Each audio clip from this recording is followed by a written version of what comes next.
Hello students, how are you all? I hope you all are fine. This is Mridula Jahangir, faculty of Shivjyoti educational group Kota. बच्चों, आज हम पढ़ेंगे आपकी आरोह पाठ्य पुस्तक के काव्य खंड का पाठ 7 गजल, जिसके कवि हैं दुष्यंत कुमार। बच्चों, उर्दू साहित्य की महत्वपूर्ण विधा है गजल।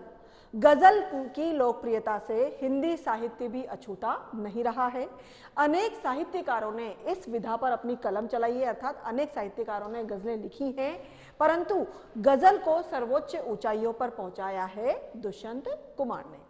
आज हम दुष्यंत कुमार की ही एक प्रसिद्ध गजल का अध्ययन करेंगे, लेकिन इससे पहले हम दुष्यंत कुमार का परिचय प्राप्त करते हैं।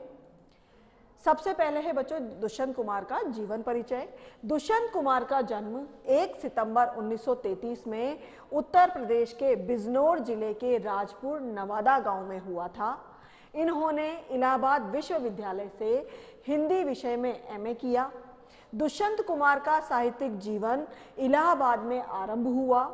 वहां की साहित्यिक संस्था परिमल की गोष्ठियों में वे सक्रिय रूप से भाग लेते रहे और नए पत्ते जैसे महत्वपूर्ण पत्र के साथ जुड़े थे।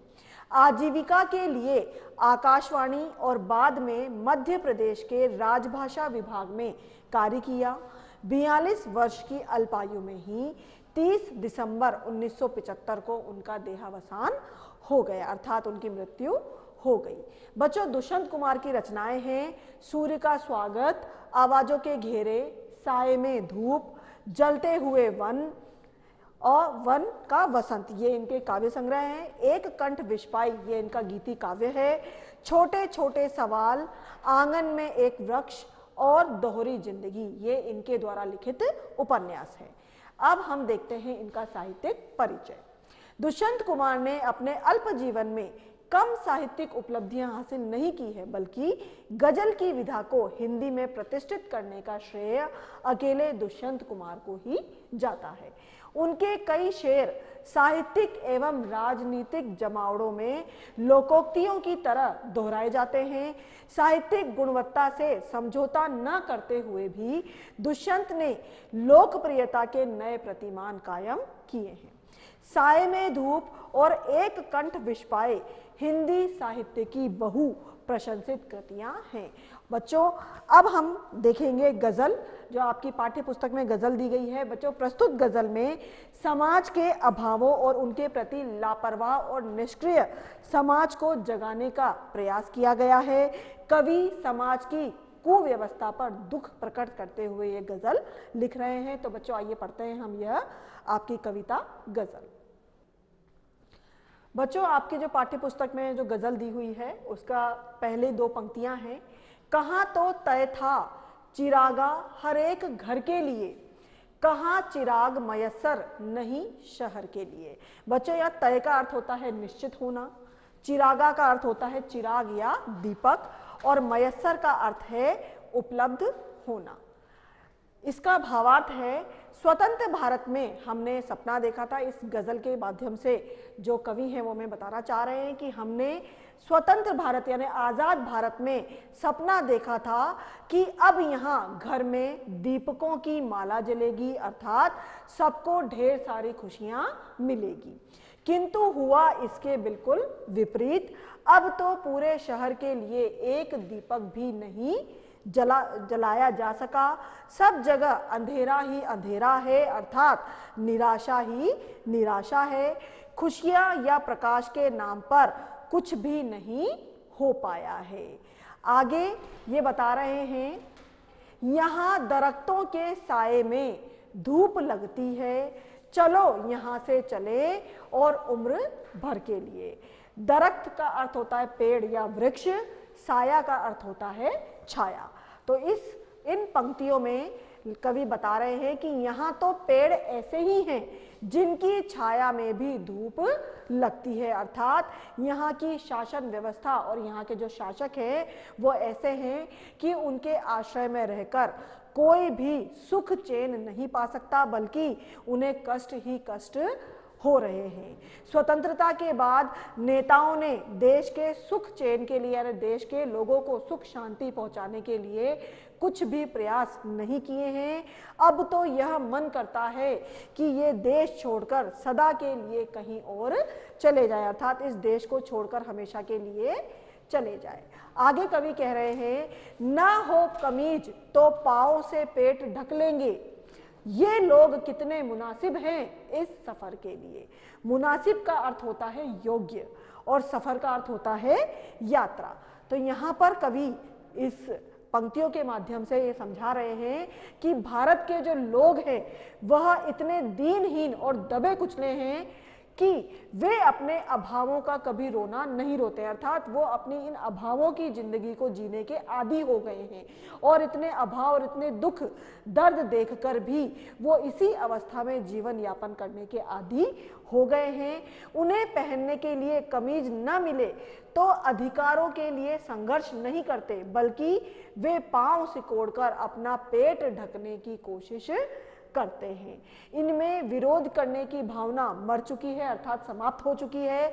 देश के शासकों के लिए ऐसे उदासीन और संतोषी जीव बहुत ही भले हैं। इन्हीं के कारण ये शासन सत्ता बड़े आराम से चल सकती है, यानी ऐसे जो लोग हैं जो शासन व्यवस्था है उसकी जो कुव्यवस्था है उसकी बुराई नहीं करते हैं, उसका विरोध नहीं करते हैं, बल्कि जैसा चल रहा है उसी में जीवन यापन करते रहते हैं और इसी का फायदा सत्ताधारियों को हो रहा है कि वो उन पर शासन आराम से करते रहते हैं। आगे ये कह रहे हैं, खुदा नहीं न सही आदमी का ख्वाब सही, कोई हंसी नजारा तो है नजर के लिए। यहाँ ख्वाब का अर्थ है बच्चों सपना और हसीन नजारे का अर्थ होता है सुहावना दृश्य या लुभावना दृश्य। इसके माध्यम से जो कवि हैं वो कह रहे हैं, ये भारतीय लोग भगवान को भी इसलिए मानते हैं ताकि उनके सामने अपना बुरा समय गुजारने के लिए कोई मनमोहक नजारा रहे। इनका इष्ट या इनके जो भगवान भी सच नहीं है, यह केवल इनके सपनों का संसार है जिसके सहारे वे अपना समय व्यतीत करना चाहते हैं और यथार्थ से, अर्थात जो जीवन की वास्तविकता है, जो जीवन की सच्चाई है, उससे मुंह मोड़ना चाहते हैं। आगे ये कह रहे हैं, वे मुतमईन हैं कि पत्थर पिघल नहीं सकता, मैं बेकरार हूं आवाज में असर के लिए। यहाँ मुतमईन का अर्थ होता है आश्वस्त करना और बेकरार का अर्थ होता है व्याकुल होना। आगे कवि कह रहे हैं कि समाज का शोषित पीड़ित वर्ग जो है वो पूरी तरह यह विश्वास किए बैठा है कि सत्ताधारी लोगों के दिल पत्थर के हो चुके हैं, उनके दिल में पत्थर है, वो लोगों की मनोभावनाओं को, उनके दुख दर्द को, उनकी पीड़ा को नहीं समझते हैं। उनमें कोई दया, सहानुभूति या संवेदना शेष नहीं बची है, यानी किसी भी आम लोगों के लिए उनमें किसी प्रकार की संवेदना बाकी नहीं है। परंतु मेरा विश्वास है कि आवाज में असर हो, यदि लोगों की आवाज में असर हो तो सत्ताधारी भी पिघल जाएंगे। इसलिए मैं दुखियों पीड़ितों की आवाज में असर भरने का प्रयास कर रहा हूं। वो अपनी काव्यों के माध्यम से लोगों को जागरूक कर रहे हैं और दुखियों और पीड़ितों की आवाज में असर भरने का प्रयास कर रहे हैं। आगे वो कह रहे हैं, तेरा निजाम है सिल दे जुबान शायर की, ये एहतियात जरूरी है इस बहर के लिए। बच्चों निजाम का अर्थ होता है शासक, शायर का अर्थ होता है कवि, एहतियात का अर्थ होता है सावधानी और बहर का अर्थ होता है गजल या कोई शेर, जो शेर व शायरी हम लिखते हैं उसके बारे में बताया गया है। यहाँ पर अब आगे कवि इसका अर्थ कर रहे हैं कि सत्ताधारियों की शासन व्यवस्था तभी सुरक्षित रहती है जबकि शायर लोग मौन रहे, यानी कि वो कुछ भी न कहे, वे व्यवस्था के विरुद्ध आवाज न उठाए। जो भी शासन व्यवस्था चल रही है, चाहे वो किसी भी प्रकार से चल रही है, उसके विरुद्ध कोई भी आवाज न उठाए। उनके शासन के लिए यह सावधानी जरूरी भी है और जब वो ये सावधानी रखेंगे, कोई भी आवाज न उठाए, तभी वो आराम से बिना किसी परेशानी के अपना शासन करते रहेंगे। शासक वर्ग अपनी शक्ति का प्रयोग करके कवि के बोलने पर पाबंदी लगा सकता है, इसलिए शायर को गजल लिखने में ये सावधानी रखनी आवश्यक है कि कोई उसकी आवाज पर ताला न लगा सके, अर्थात कोई उसकी जुबान बंद न कर सके। आगे कवि कह रहे हैं, जिए तो अपने बगीचे में गुलमोहर के तले, मरे तो गेर की गलियों में गुलमोहर के लिए। बच्चों, गुलमोहर एक प्रकार का फूलदार पेड़ है, उसका नाम है ये। गेर का अर्थ होता है अन्य या जो विरोधी लोग हैं उनके बारे में। आइए, तो ये जो अंतिम जो पंक्तियां हैं इस गजल की, उसमें कवि ये समझाना चाह रहे हैं कि हमारा यही धर्म बनता है कि अगर हम अपने बगीचे में जिए यानी अपने देश में जिए तो इसी गुलमोहर के लिए जिए, और गेर यानी दूसरों की गलियों में मरे तो इसी गुलमोहर के लिए मरे, अर्थात अपनी आजादी के लिए, अपने अधिकारों के लिए जिए और अपने अधिकारों के लिए ही मरे। आशा यह है कि समाज कल्याण ही हमारा धर्म है। समाज कल्याण यानी लोगों का कल्याण, दूसरे लोगों की भलाई करना ही हमारा धर्म हो। हम इसी के लिए जिएंगे और इसी के लिए मरेंगे, अर्थात हम अपना पूरा जीवन समाज कल्याण अर्थात इस देश की भलाई के लिए ही कुर्बान कर देंगे।